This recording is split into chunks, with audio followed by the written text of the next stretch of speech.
Hello, everyone. Welcome to the second video of my commentary of the Prince George Pokemon Prismatic Evolutions League Cup.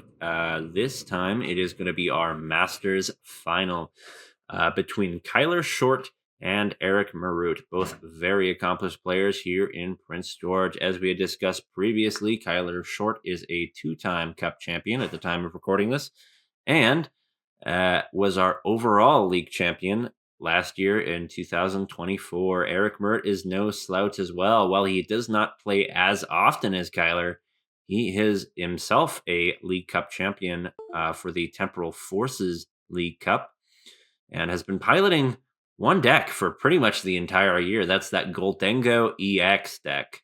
And that is going to be pretty unique for us here, as Eric's deck is not traditional. He's still running the old Palkia version of the deck that utilizes Palkia V-Stars, V-Star Power, and Radiant Greninjas and Moonlight Shuriken for early game pressure. That Goldengo EX has a very powerful ability to just draw two cards while in the active and one while on the bench. All that additional draw is very powerful. Eric is also playing Goldengo here with Dunsparce, a very uncommon draw engine in this format at least, though it looks to be a bit more common in the coming GHI format. But Eric has decided to go ahead and use it here in his list. Another additional change is he is not playing one of each energy card, as he has decided to forego the Energy Search Pro in exchange for Prime Catcher and a ton of Earthen Vessels. And it seems to work out pretty well for him, even though it is uncommon. Both players have set up for our game one here. Kyler's hand does look pretty strong. He is piloting that Roaring Moon EX deck, as we had mentioned previously. Another thing to note is that at this point in the tournament, Kyler is 6-0, undefeated through both Swiss and Top Cut to make it to our final here. So he's definitely the favorite to win this. But Eric is no slouch either, and Goldengo has been a famously good matchup. Kyler, I believe, is maybe taking that extra card as a mulligan. I'm not quite sure. I wasn't totally watching the hands previously. But we see both our players are discussing as we wait for the match to begin.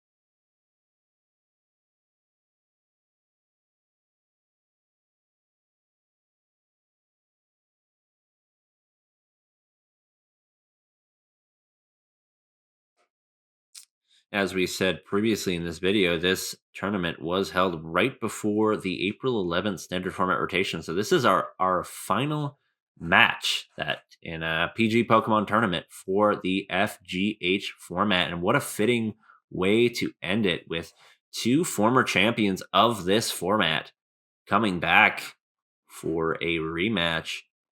I'm not sure if Eric or Kyler have fought particularly often in tournament, but I know that they have both had great success. So it seems like this was a pretty inevitable matchup.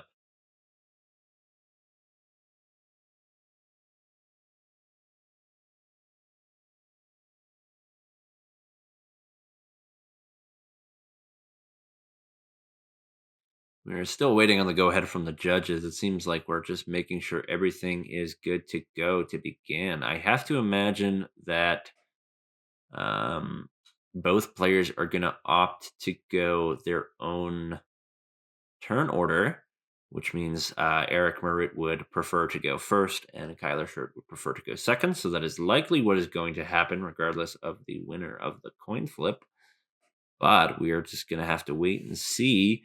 I could definitely see, once again, the argument for choosing second as Goldengo, especially when you're playing the Iridas in your deck and you really want to make sure you establish the Greninja as quickly as possible. And we are doing the fist bump. And looks like Eric is our first player to play cards in this matchup here. So we see a Water Energy, I see a Buddy Poffin. He's just going to play that Buddy Poffin and get, I believe, at least one more gimme goal, and I imagine it would have to be a Dunsparce to begin it up. Eric is playing the 60 HP Dunsparces. I am not sure if that's a deliberate choice or it's just the ones he had, but I could definitely see the argument for it. It is a freer trader. It unfortunately does get hit pretty hard by Dragapult, which luckily there was only one Dragapult player in this tournament, and as long as Eric avoided him, it wasn't a problem, and it looks like that is what happened. So we are going to see the Dunsparce and the Gimmicool hit the bench. One thing I will see in this matchup is it's really not likely that Eric is going to be going for the Radiant Greninja Palkia play, as putting down 2 Prizer on a board like this makes his setup considerably weaker, especially since it's not strictly necessary to put that early game pressure on in this matchup. So I would prefer to see Eric leave that Palkia out. He's just going to play that Earth Investor, go search 2 energy. Getting energy out of the deck is very important, as if you're not playing Energy Search Pro, it can be pretty difficult to find all your energy. So getting as much as you can early is going to be huge. On Kyler's side of the board, I imagine the game plan is pretty simple. It's just power up a single prize Roaring Moon and hit for big damage and take the first prize card.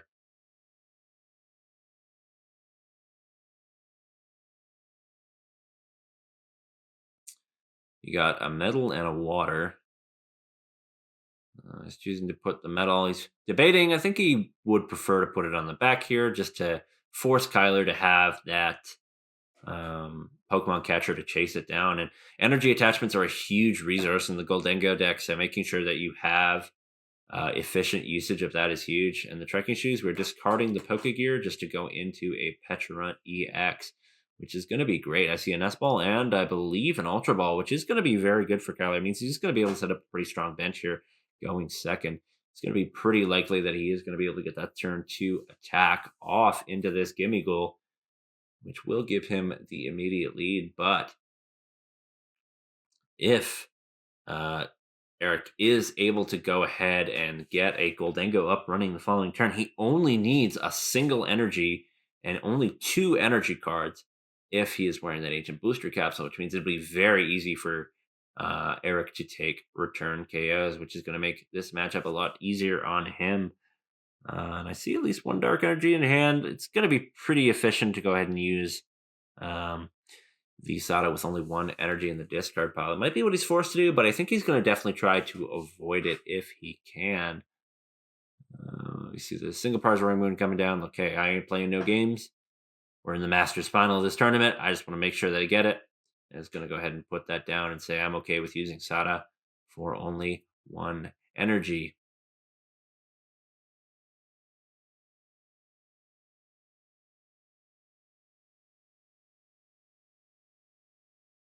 I do see that Pokemon catcher in Kyler's hand, so it might be possible for him to chase down that energy card, but it looks like he's choosing not to play it immediately. I figured playing it would maybe be better in certain situations, as it would give him as much information about what he has access to before he has to make any decisions. But ended up working out anyway, because he did get his Roaring Moon powered up. I have to imagine this Nest Ball is probably going to go get Radiant Greninja. That seems like a pretty strong get here. And looks like Kyler agrees. And we're going to see that come down, giving him that little extra draw for basically the rest of the game. Now, Kyler's already got an attacker powered up. He's got a guaranteed knockout on this gimme goal, and he has another 6 cards with that Squawkabilly, which is going to make him have a very powerful setup. So he's going to go ahead and play that Pokemon catcher. A heads here would be influential, but definitely not a huge deal if he misses it. And he does hit the heads, which he's going to go grab that gimme goal with the energy on it. That does set Eric back a turn, but fortunately for Eric, he is not playing the Monkey Dory, which means that the energy attachments, as long as he has access to 1 attachment per turn, then he's all good. I'm not sure why that coin was flipped there, but that dice, was rolled. But we are going to see 6 fresh cards on Kyler's side. He's finding that Dark Energy, just a little bit more draw, also fuels his Dark Patches and Sadas. He does have his 1-up Night Stretcher. I want to imagine he wants to be pretty resilient with that resource and make sure that he's using it at the right time to help him maybe come back from bad situations. And look at that Roaring Moon. That Roaring Moon there is a single prizer with 200 hit points. Eric is going to need to discard a whopping 4 energy in order to knock that thing out. It can't be a great thing to be staring down as a Goldengo player, especially given that Kyler plays 2 of those. So you knock one out, you probably have to deal with another one later on in the match at least, depending on whether or not Kyler has access to EX moons. And he's eyeing up that Irida, saying, look here, I could probably go get Palkia. It doesn't really matter at this point. Kyler's taking the first prize card.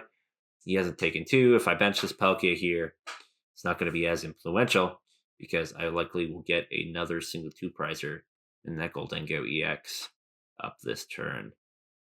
It might give him outs, especially if he's able to establish that and a Radiant Greninja. It might give him the option to go for a line where he uses a Moonlight Shuriken on 2 Roaring Moons, so that even if Kyler chooses to attach that Ancient Booster Energy Capsule to those Roaring Moons, he still won't be able to gouge without knocking himself out. That'll be definitely an excellent line if he can pull it off. But it looks like he's just going for the Radiant Greninja, saying I need as much card draw as I can to respond to this attacker. And I'm just going to go ahead and draw some cards.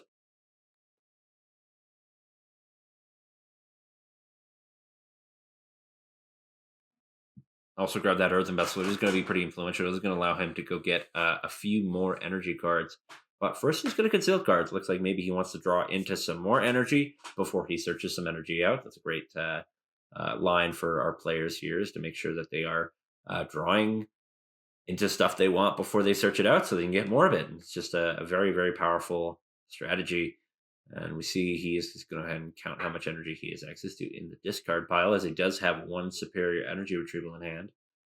I can imagine using that early would be possibly inefficient, but at the same time, he not going to need a ton of energy to knock out Roaring Moon EXs, especially if Kyler is forced to use Frenzied Gouging to knock out the Goldengos.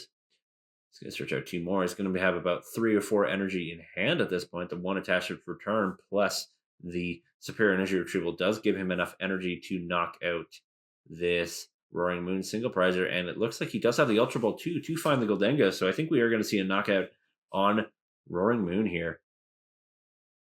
Discarding, choosing to discard just 1 energy, saying, look, I can get that 1 back. It's not going to be as influential. Like I said, the energy counts. Just making sure he's using his energy efficiently and in a way that preserves enough resources for him to continue attacking. That Goldengo EX does come down, and he's going to use that coin bonus ability after it moves to the active. Luckily, the one good thing about the 60 HP Dunsparce is that it does have that free retreat, so it's not going to cost him any energy to pivot here, which is going to be pretty impactful. If he was playing the 70 HP Dunsparce, it would have a 1 retreat, and he would be forced to either evolve it, use Runaway Draw, or find either Professor Turris Scenario, which he wouldn't have access to because he played Urda earlier, or a Switch. But fortunately, he doesn't need either, and he does find the Palkia V, which could be impactful for this matchup. Palkia V is also no slouch of an attacker on its own. It is self-sufficient. It doesn't need any energy to attack aside from the 2 that it puts onto itself via that star portal. Though, in my opinion, I think I would prefer to just use the Radiant Greninja's attack to set up to 2 Roaring Moons. But even in this situation, Kyler only has 1 Roaring Moon in play. So he might want to just wait until he has a second one, if he does end up going that route. So we are eyeing up the energy with the superior energy retrieval. We just discard at least 1 Cybermanic Code Breaking, and we're just going to go ahead and make it rain, taking the knockout on that single prizer. It can't feel super good to only be getting 1 prize here, especially when it costs you a whopping 4 energy to pick up this knockout. And if I'm Kyler here, I am euphoric. I got everything I need. My hand is really strong. My opponent has presented me a 2 prizer. They haven't managed to take the prize lead. And I'm go ahead and take it here, which is this matchup is going to be all about the prize lead. And we're just going to go ahead and continually search the deck for some more energy with those as the Vessels. Very, very powerful combo. Discarding the energy and go get 2 more with the Vessel helps make sure that Kyler has access to as much energy as possible. And if I'm on Eric's side, I'm sweating a little bit. It looks like Kyler's maybe going to be able to set up this Roaring Moon and take that knockout. And with no gimmies in play, I might not even have much of a response. I would need to find Palkia V-Star in order to even attack, but even then, I'm giving up the option to use Radiant Greninja's Moonlight Shuriken, which is going to be a pretty big deal for Kyler. You see, maybe it looks like the second moon's coming down, and it does hit the bench. And got hopefully enough. It looks like we do have enough because I did see a dark patch and energy in that hand, so we are going to be able to power up this Roaring Moon and take that knockout on the Goldengo EX. It seems like he's still searching for stuff. I mean, I imagine I want to set up a bunch of cards like maybe Mew EX of Pheasantipity. Excellent choice. I mean, he did just take a knockout. He only took one prize, but I'm going to draw 3 cards for it anyway. Seems like a pretty good play to me, and especially getting that out early makes you less vulnerable to disruption cards. And I do know that Eric's list does play a heavier count of disruption than majority of Goldengo lists, so that is going to be a huge help later on. So he is drawn to it. He finds another Pokemon catcher. This could be huge. We'll see what happens. If he's probably going to try to go after that Palkia Vis, just to be able to take that knockout without gouging. He's going to go for a second one. And it is ahead, so he's going to go ahead and grab that Palkia V. As long as he has a Stadium card in his hand, he will be able to take this knockout without expending a Frenzied Gouging. But I don't see one, so maybe he was getting a little bit ahead of himself, especially since he no longer has access to card draw. He might be forced to end up hitting this Frenzied Gouging, especially if he misses off this Tricking Shoes. Maybe I would have liked to see a bit more restraint on Kyler's side of that front, but it seems like it may not matter too much, given he is still doing stuff with his turn. He's choosing to play that Ultra Ball, maybe discard some stuff he's probably not going to need. It's going to go ahead and be searching out pretty much nothing. That deck is pretty small at this point. There's a lot of Pokestops in there, but he's going to go ahead and get that Mew out just to make sure that he doesn't draw into it with his Trekking Shoes. And he's going to get to see at least 2 cards. You get to see one and decide if he wants it, and if not, you can get the next one with that Trekking Shoes card. But he is looking for that Stadium still. Hopefully, and he does find it. That's a huge help. It looks like he's laughing a bit, saying maybe he got bailed out a little bit from maybe a little minor misplay there. But looks like he did get the Dark Patch and the Manual Attach, so he's going to be able to take this 2-prize knockout without using Frenzied Gouging, which means that Eric is going to need a whopping, I believe, 6 energy to knock out this basic Pokemon, which is going to be pretty hefty ask, especially given that Eric doesn't have that much draw on board. He has access to a Greninja EX, or sorry, a Radiant Greninja, which he doesn't even necessarily want to use, because if he uses energy, he can't discard it. And he have a very large hand. And of only 3 cards. He does knock over the deck, but it looks like the judge is able to remedy that. And we see him eyeing up potentially another gimme goal, just saying I absolutely need to establish another gimme this turn before I do absolutely anything, especially given I just lost my secondary attacker. This hand is just not particularly good. I mean, it looks like he's just going to have to go ahead and use that coin bonus to draw 2 cards. He'd need a lot to go right with this. Particularly an Iono would be his best pull. But we'll see what he gets there. And it is Switch Ultra Ball, neither of which are particularly great because it will mean he will have to discard Irida, Switch, or a combination of 2 in order to go get the Dunsparce. But he's going to go ahead and play the Irida instead of discarding it. Searching his deck here. Looks like that Palkia V-Star is going to be a great card to be discarding, especially given that Palkia V is already down. I'm not really sure how many Night Stretchers Eric plays, but it can't be too many. So maybe he's just saying, look, I'm not going to get Palkia up this game. Let me use this Palkia V-Star as a way to make my discards more efficient. It's not looking like a great spot for Eric here as he continues to search his deck. I'm not really quite sure what he's searching for and what resources he's taking account of, but it's got to be at least most of it. Potentially just making sure of what he has access to before he decides what item to grab. So I imagine the item in this situation is probably just going to end up being a earthen vessel and an ultra ball to go get a Dunsparce. It seems like the strongest line here, but we'll see what Eric ends up doing.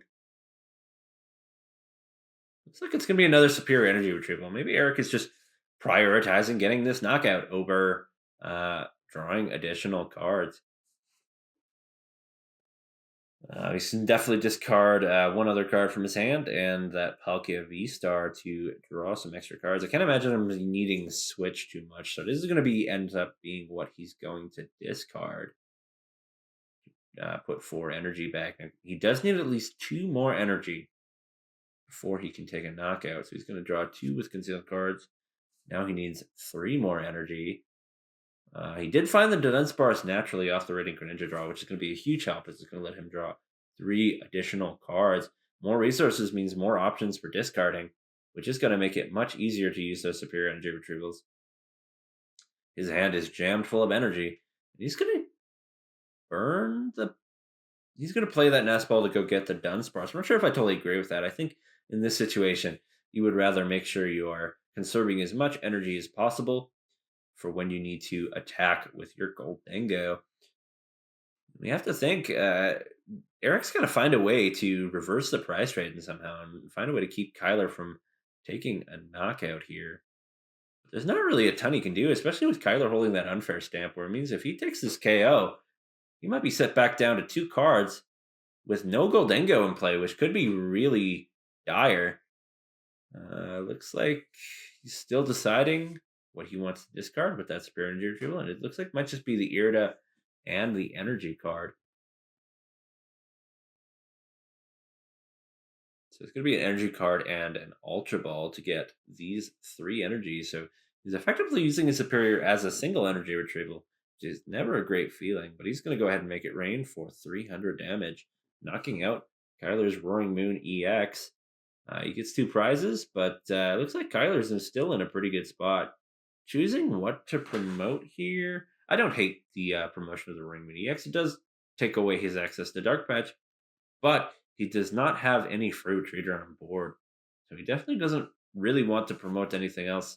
Especially if he doesn't have that Ancient Booster Energy Capsule, as the poison damage may make it easier for Eric to take a knockout in the future. Looks like he's still searching his deck. His deck's getting pretty small, means he's pretty likely to draw into his Dark Patches if he plays a Professor Salv's Vitality, which it looks like he does have in his hand. So he's going to go ahead and just use that to go ahead and help him power up his Moon. I don't see a manual attached from hand, though, so it's something Kyler is going to have to find this turn in order to take this knockout. But with so many outs in his deck, I imagine it's got to be pretty comfortable for him. So I'm not really sure what Kyle's going to do. He's got the Mew EX, which is a very good drop here. It does give him free retreat for basically the rest of the game, as I imagine the only target that Eric is going to be interested in knocking out is going to be those Roaring Moons. Just hoping that maybe on one of these turns, Kyler could miss powering one up, and that would pretty much end the game, as it would allow Eric to push an advantage. But even then, this situation does not look great. In fact, he did find the Night Stretcher, which is he's going to use that to go ahead and get his own manual attachment. So he's going to go ahead and play that Dark Patch, and I imagine both of those are going to power up that Petron EX. Petron EX does 60 damage for each prize card your opponent has taken. And given that Eric is most certainly going to be end up going to 1 prize, that is going to be a 300 damage Petron, which may be a great way to just close out this game. And it looks like Eric is probably sweating here, seeing the writing on the wall a little bit, seeing that even if I take this knockout, the opponent has a very easy way to respond to it. But he's going to play out the rest of this turn and draw just 2 cards. And maybe he didn't even know that Petron could attack. It's not a common attack you see, but what it can be very useful in certain situations here. And Eric is just playing out the remainder of the game in his head. And it looks like he might not be able to respond. And he's asking, and I do see that concession from Eric, meaning that Kyler is going to go 1 game ahead in this set, giving him only 1 game away from winning the League Cup undefeated. And we'll see what the players have decided to do for turn order into game two.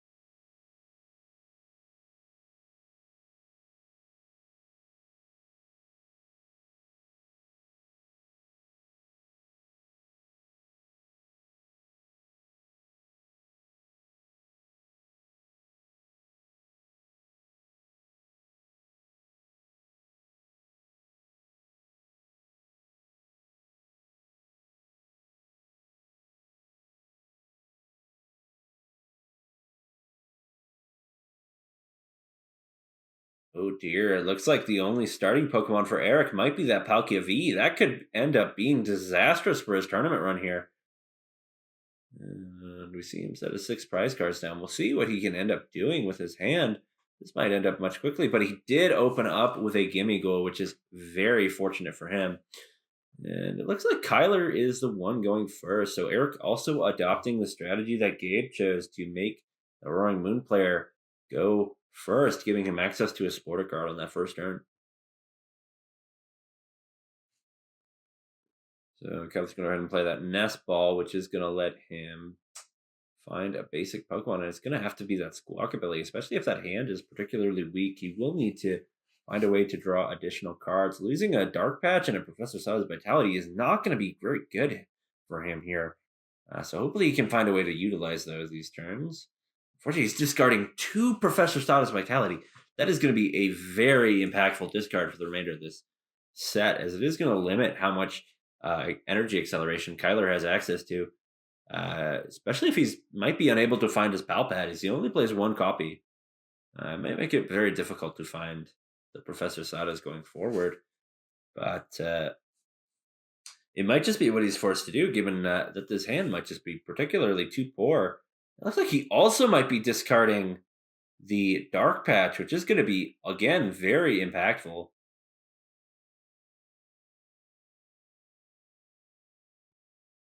But I can't say I blame him for making this decision, especially if you have no way to power up that Roaring Moon EX. It's going to be very challenging to get an attack off the following turn if he doesn't have access to Squawkabilly. As you remember, Squawkabilly is only available on your first turn of the game. I can't imagine if it was in Kyler's situation, then I think I would just prefer to pass here and maybe not commit anything down or use Pokestop. But he is going to go ahead and use it, and he's going to find more energy and a Nest Ball. Those are going to be pretty big hits, as the Nest Ball can help him go find another Moon EX and just establish that. And the other vessel can help with the energy, which is he is sorely lacking at this situation. So we will see what he ends up doing with the rest of this hand.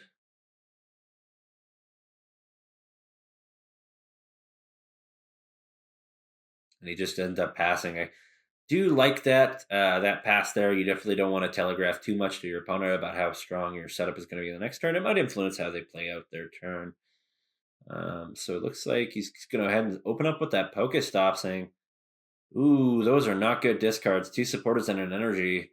Those are very important resources. Specifically, that boss's orders is going to be very impactful, especially because he will be needing boss's orders often to take in a KO, maybe on a benched Roaring Moon that is fresh and undamaged, leaving Kyler with only damaged Moon." So he's going to Buddy Poffin. Looks like he's going to go get a similar setup to his first game with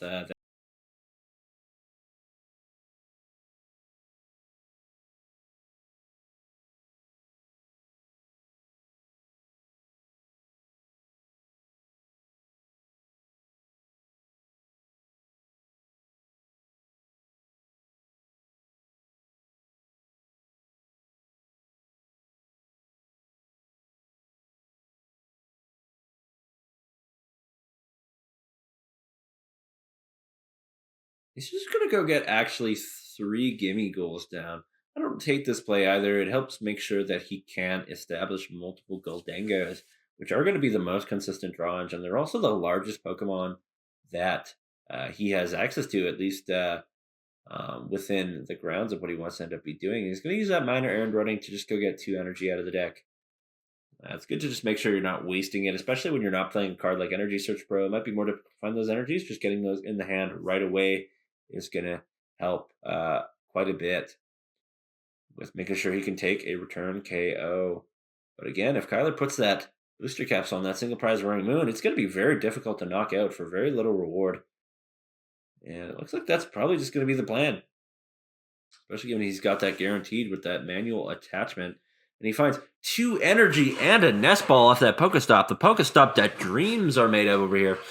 And we have even more energy hitting the band. So Kyler's going to be definitely powered up with energy for the pretty much the remainder of this game. He might find even almost all the energy cards in the deck. He's going to just play the double nest ball, go get 2 more Pokemon. And so it's going to be 2 copies of Roaring Moon EX. Getting those powered up right away is going to be a priority of his, especially given that he won't have access to Sada. So making sure to use his remaining ones as efficiently as possible is going to be a determining factor in this match. And we see him eyeing up the energy, just making sure that he has it so that when he plays this Professor Sada. And if I'm not mistaken, it looks like he has the other 2 copies of Professor Sada's in his hand. I mean, you couldn't dream up a better final for a Roaring Moon player. Having access to pretty much all your Sadas relatively early makes it super easy to continue powering up your attackers. He's going to go get just 2 more energy out of the deck. Thinning is winning, as we all know, and making sure our decks are as low to the ground as possible. Make sure that all of the fluff, all of the stuff we don't want to draw into, is being pulled out as soon as possible.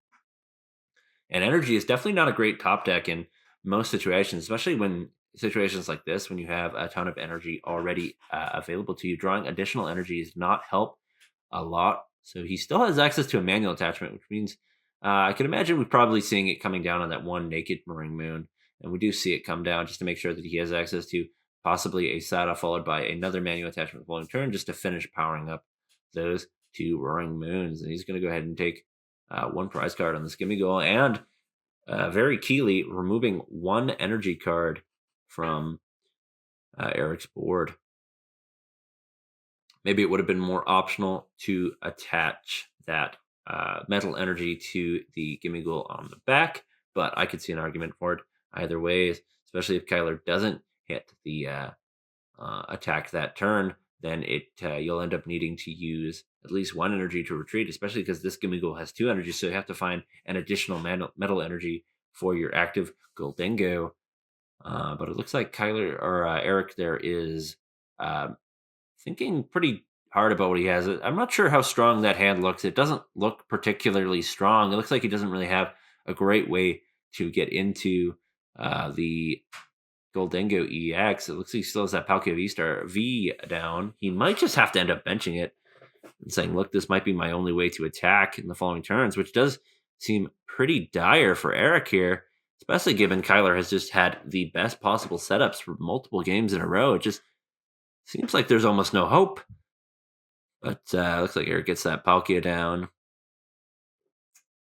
and just decides to bench it and say, look, I'm going to use this as my primary attacker. And it's just another minor errand running. This is definitely not the attack you want to be announcing on the 3rd turn of the game, or the 4th turn of the game. It's definitely not what you want to be announcing. You got to be finding those Goldengos and starting to unleash those attacks. Kyler's now going to go 2 prizes ahead and be attacking with a single prizer, which means that in order to even catch up in the prize trade here, Eric is going to need to find Goldengo, an energy card, which likely he already has, and a prime catcher that he plays, or a boss's orders, one of the 2, in order to take a 2 prize knockout the following turn. I mean, this situation just looks effectively perfect for Kyler. This is exactly how you wanted your final match to be going, with Eric not really getting too much going, and you're just able to establish a very dominant board.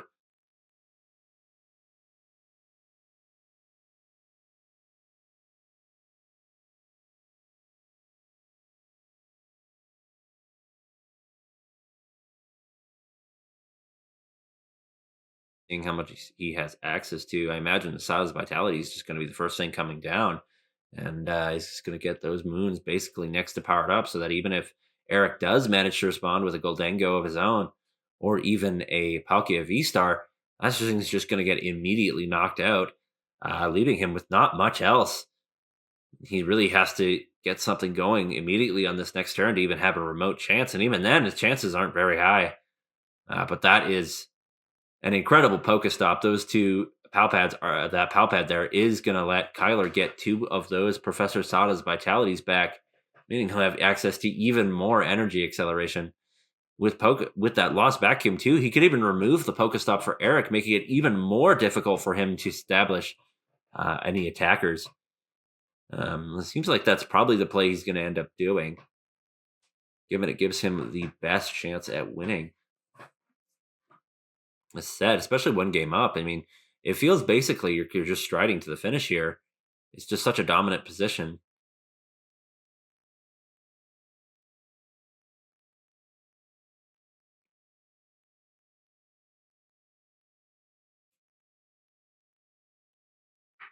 Looks like our players are potentially laughing a bit about how the state of the game has gone, and it's good to have good sportsmanship and be rather jovial and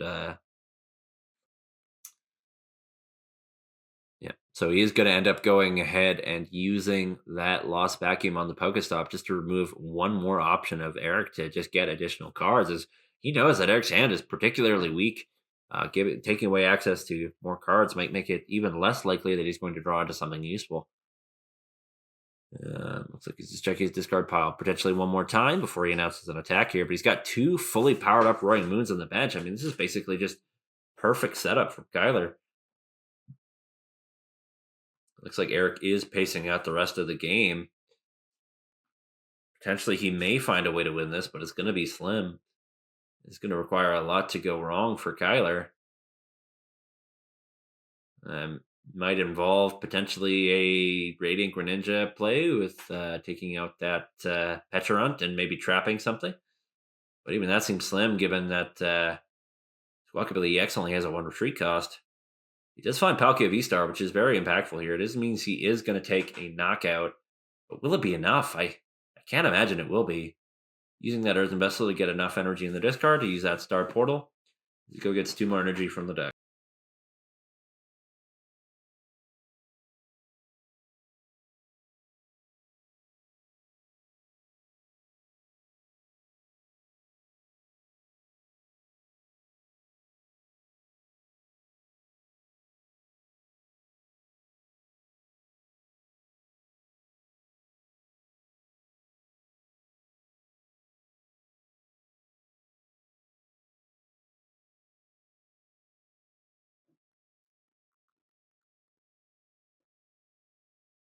We get Kyler cutting the deck. And Eric has a lot of energy, and it would be very nice to have a Goldengo at this point. He is going to go ahead and use Boss's orders on that Mew EX.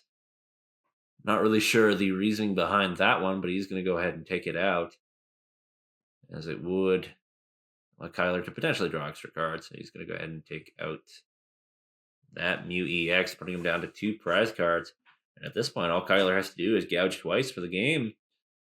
But it seems like, especially if Eric can't even establish another Gimme Goal or a Goldengo the next turn, this game might just be over. As you'll still need to be able to do at least 100 damage in order to KO the Roaring Moon on the following turn. And he hits him with the Unfair Stamp. I couldn't imagine a worse situation for Eric. As he goes down to just 2 cards, it's going to be incredibly difficult for him to find enough energy and a Goldengo the next turn. But we'll see what 2 cards he draws off this Unfair Stamp. That's the point of the Unfair Stamp. It can just be really unfair sometimes. You're left with a ton of resources, and suddenly they're all stripped away from you. You see 2 cards from Eric. This is going to be a huge 2 cards. He looks at them. He does find Goldengo EX and a supporter card. Might not be enough.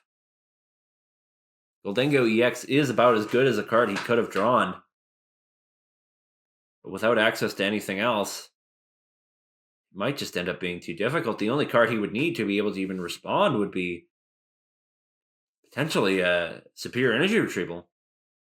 He's going to be able to draw some more cards off that coin bonus. He does find Radiant Greninja, which is an impactful drop for sure. But he's going to go ahead and draw 2 cards. And he does find Superior, which means he will be able to take this return KO. But with the Brewing Moon powered up on the bench, there's really not much we could do.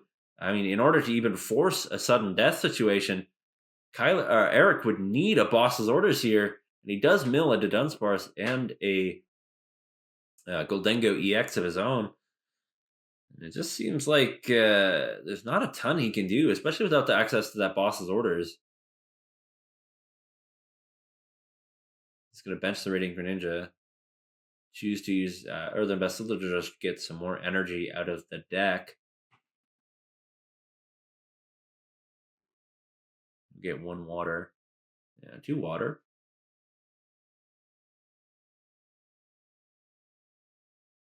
So he's going to get the guaranteed knockout here. But again, if he just attacks into this active moon, it's lights out. Kyler has that Roaring Moon powered up and ready to go to just clean up this tournament.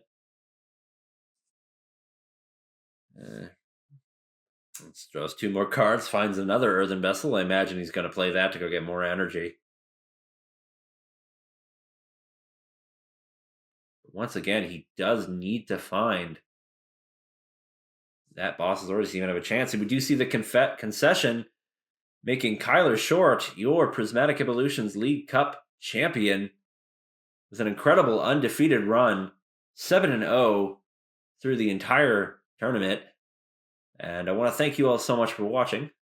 It was an incredible tournament we had this weekend, and I want to give a huge shout out to all of the players who made our top 4 here.